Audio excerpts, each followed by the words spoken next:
Welcome to This Is. Don't let anyone tell you differently. Size does matter. It does. And Apple, smaller is better. Apple has proven smaller is better. As a certified small boy forever, I'm glad that there's finally a Mac for me. So the Mac Mini is officially confirmed to be just a little baby. Tim Cook just looked at it and goes, oh, you know what? This needs to be even tinier. Rise up, fellow short kings. It's the Mac for us. So the Mac week of announcements continues, my friends, but we had to talk about the Mac Mini. Now, this is the first overall redesign since I think it's like 2010 or something. But the new one is adorable and tiny, much like Matt Ancini. I'm huge. I'm like a big fat boy. Why does everyone keep calling you tiny then? Well, it's because ironic and mean. Yeah, I can't quantify how excited I am for this new Mac Mini because it's just so impressive. I don't know how to be mad at it in any way, shape, or form. Usually I can be mad at a Mac thing. Let's go through some of the things that are new, right? So obviously new form factor. It now has USB-C ports on the front as well as a headphone jack, which is very lovely. You also now have two configurations, so both the M4 as well as the M4 Pro. I actually want to give a special call out to how relatively affordable it is. The base model Mac Mini is $600. And that $600 gives you, are you sitting down? That's a rhetorical question because you're sitting down. 16 gigs of RAM. We finally did it. We bullied Apple enough. 8 gigs of RAM is no longer an option on new Macs. I actually think that for $600, that base Mac Mini, yes, it only has 256 gigs of storage. For $600, you're getting a really powerful little device. And on top of that, you want to step up to a professional Mac because you want to be a professional small boy. Austin Evans right here. You can go up to the M4 Pro, which is admittedly more expensive at $1,400. 12-core CPU, 24 gigs of RAM, 512 gigs of storage. And importantly, you go up to Thunderbolt. Is it 2? Is it 3? Absolutely not. Is it 4? I could be 5. Understandable that you'd be confused on that because Thunderbolt naming is terrible. It is so fast, you can fit 5 Thunderbolts down one USB-C cable. I'm gonna ask Apple Intelligence. What is Thunderbolt 5? I didn't understand. Well, Siri's still Siri. We'll talk about Apple Intelligence in a second because I got some things to say. I think the most impressive, again, they fit all of this in this little tiny coaster of a device. They kept the power supply inside the device. I was fully expecting for them, when I heard that this was the rumor that it was gonna be this tiny little thing, to do something like they were doing with the iMac. It's like a big internal power supply, have the Ethernet on the power supply. So stupid. Personally, I don't think the iMac makes a lot of sense anymore with how small this is, because you can get like a $20 like little vase amount for this thing and just strap it onto your favorite monitor. To quote the Apple site, you can plug and slay. I'll tell you that I slay everywhere, but now I can plug as well.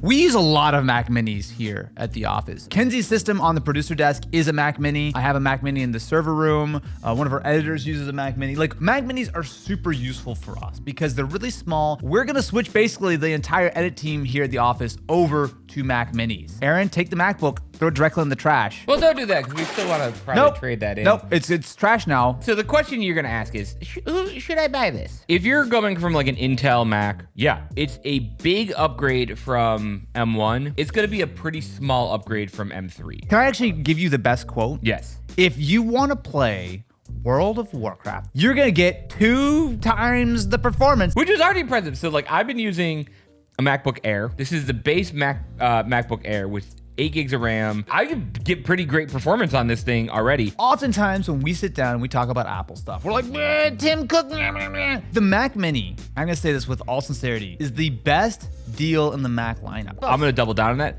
I think that's the best deal in PC space, period. Also look at these historically. Yeah. Mac Minis, these historically drop down to like that $400 price point. They put everything in here. Yes. There is no depreciation that's going to happen with this, like, spec-wise. Right, but you're talking about a 4-year-old system that dropped from $600 to $400 refurbished. That's not a big price drop. Like, most things depreciate a lot more than a couple $100. But I'm also saying, time. Where are you going to find a PC with gaming power for that for the price of a Mac Mini? So Apple actually claimed this is 1/20th the size of the top-selling PC desktop in its price range, and yet it's up to 6 times faster. I assume that they're just finding some random like Dell Inspiron or something. There's just something about this form factor, and I think almost more than anything else, you're getting all the goodness of a Mac at $600. You're getting the efficiency, you're getting the design, you're still getting Thunderbolt, you're getting all the stuff What are you? I'm trying to find something to show how tiny it is. There it is. What do you? Oh, good lord. It's only slightly bigger than this. That's some boy math right there. If you think that that's 5 inches, my friend. It's like that big by that big. I disagree, actually. What size is a mini disc? 3.1 inches. Yes. Matt. You're trying to tell me that 3 inches and 5 inches? There's a big difference between 3 and 5 inches. What you're getting here is, in my opinion, the best value Mac that money can buy. Before, even though I liked the Mac Mini, it was like, oh, it's an old design, only had 8 gigs of RAM, but you can output one of these with 10 gig Ethernet, which I'll tell you we're gonna do with all the systems in the office. It's such a useful little tool. But there is more than that, because yesterday they announced the new iMac. And I'm a sad boy, because I bought an iMac last year. I like it because it looks cool, but it doesn't make sense. Okay, so the Mac Mini is $600. The iMac starts at $1,300, which does have an M4, but has a cut down M4. It also only has 2 Thunderbolt ports. There's no Ethernet, 256 gig storage. To get a decent looking iMac, you're jumping up to say $1,500 to $1,700. And at that point, it's like, man, you could get like almost a fully spec'd out Mac Mini, like M4 Pro and stuff. Like, I like my M3 iMac that I did a video on earlier this year. It does not make sense for anyone to do it. I realized when I bought it that it was a terrible idea because I always wanted one of these stupid iMacs because it's just a rash. I like the color, I like the size, I just wanted one. I used to love the iMac. I was an iMac boy for a long time. Anymore. If you want a desktop Mac right now, the very, very obvious answer is buy a Mac Mini, grab whatever display you want, call it a day. The iMac is perfect for when you go to the spa and you go to the little check-in sort of desk up front. It's like the nice yellow iMac, and you go, oh wow, this is gonna be a really expensive spot. Wow, rich boy over here going to the spa still hasn't taken me. Just because the iMac was announced yesterday, they changed the colors. The yellow is a little bit more banana-y. Nano texture display is an option now. There's a couple of nice little like upgrades. They finally added USB-C to the bottom of the Magic Mouse, which I think is a very exciting announcement that we should all cherish instead of throwing it in the garbage and never buying one because it's dumb. But the thing that Timmy Cook really wants us to talk about, Matt, it's the reason why I gotta take my perfectly good Copilot Plus PC and throw it in the garbage. I have a story to tell about this. Please do. It's not enabled by default. What you gotta do is you gotta go and join a wait list. Now the wait list is actually pretty quick. It's usually only like a couple hours. So basically you have to download this entire model to your phone. And also Apple Intelligence has a server side component, which I don't think is really doing a whole lot right now. But the idea is that some stuff runs locally on device, some runs in their like secure private enclave in the cloud. The idea of wait list is not like it's not a beta feature. It's just a way to streamline it so that way it's not bottlenecking everyone downloading it all at once. I go to use it last night and I go, hey Siri, is it gonna rain anytime soon? Siri goes, it's not gonna rain anytime soon. 5 seconds later, it starts pouring rain. The problem with Apple Intelligence is that Apple, let's be honest, are far behind. I think about what I've got on like with Copilot Plus. You think about what like Gemini can do on Android. Now there's a lot of good stuff. They've built like a good foundation, but they just haven't built the actual things, which means that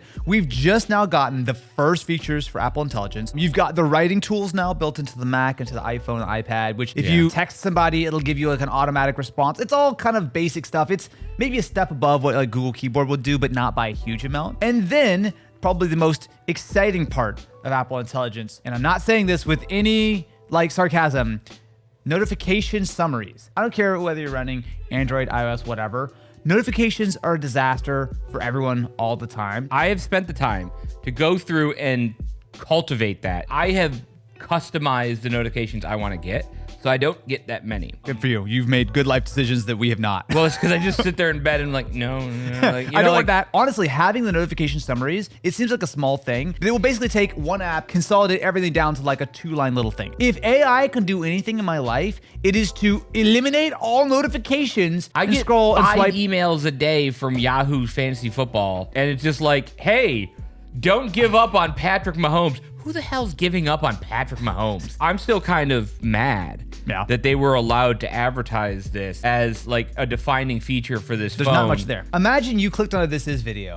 The thumbnail was Matt shirtless. The title was My Deepest, Darkest Secrets Exposed. And the actual video is Matt talking about he's going to make a video about why he's going to shirtlessly expose himself. My dude, I already did that. That's on the internet. Don't search that. You'll go blind. But well, Apple Intelligence, it's super early. It's not something that you should be all excited about. You should not be buying any of these Macs for Apple Intelligence until there are features I would that argue are you really shouldn't buy spicy. any PC for any type of AI. The stuff that they are saying is coming soon does not appeal to me. Yeah. And like I feel like it doesn't appeal to most people because again, it's not AI. It's machine learning. There's no actual artificial intelligence in here. It just And half of the stuff is things that does kind of exist. This should have been the biggest no-brainer for them to try and do. I asked Siri like, "Hey, can you summarize for me the Apple event this morning?" And it's like, I can't show you this because you're in the car. Yeah, we gave Siri ChatGPT, except the version of ChatGPT they gave it is the one that's in the back of the classroom, huffing glue. I'm getting real tired of companies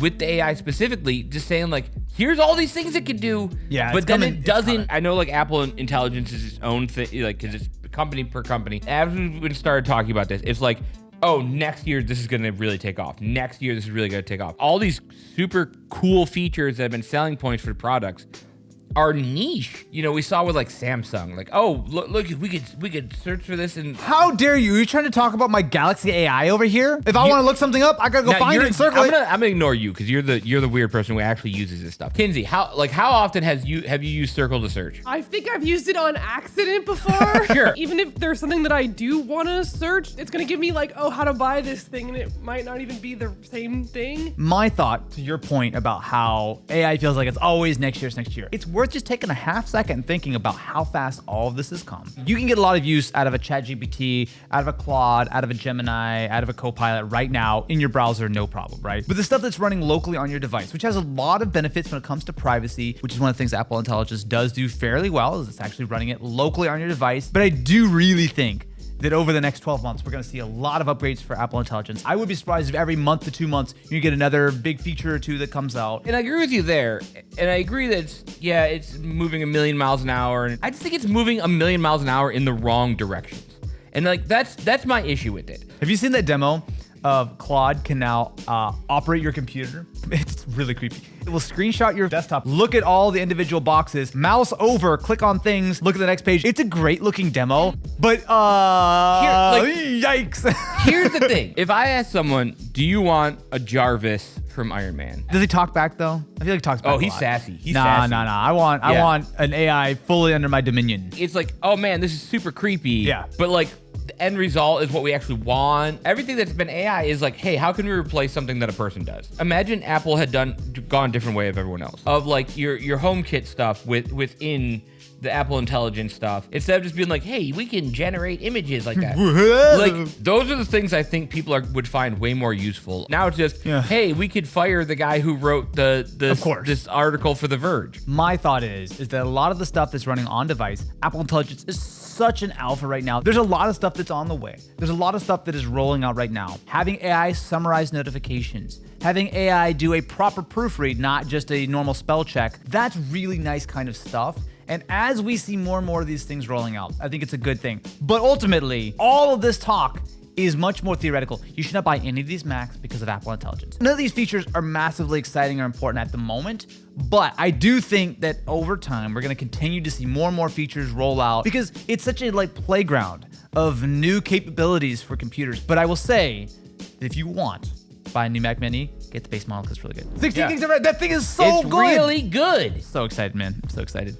Like, follow, subscribe. Catch you in the next one. Hey Siri, subscribe to the This Is channel.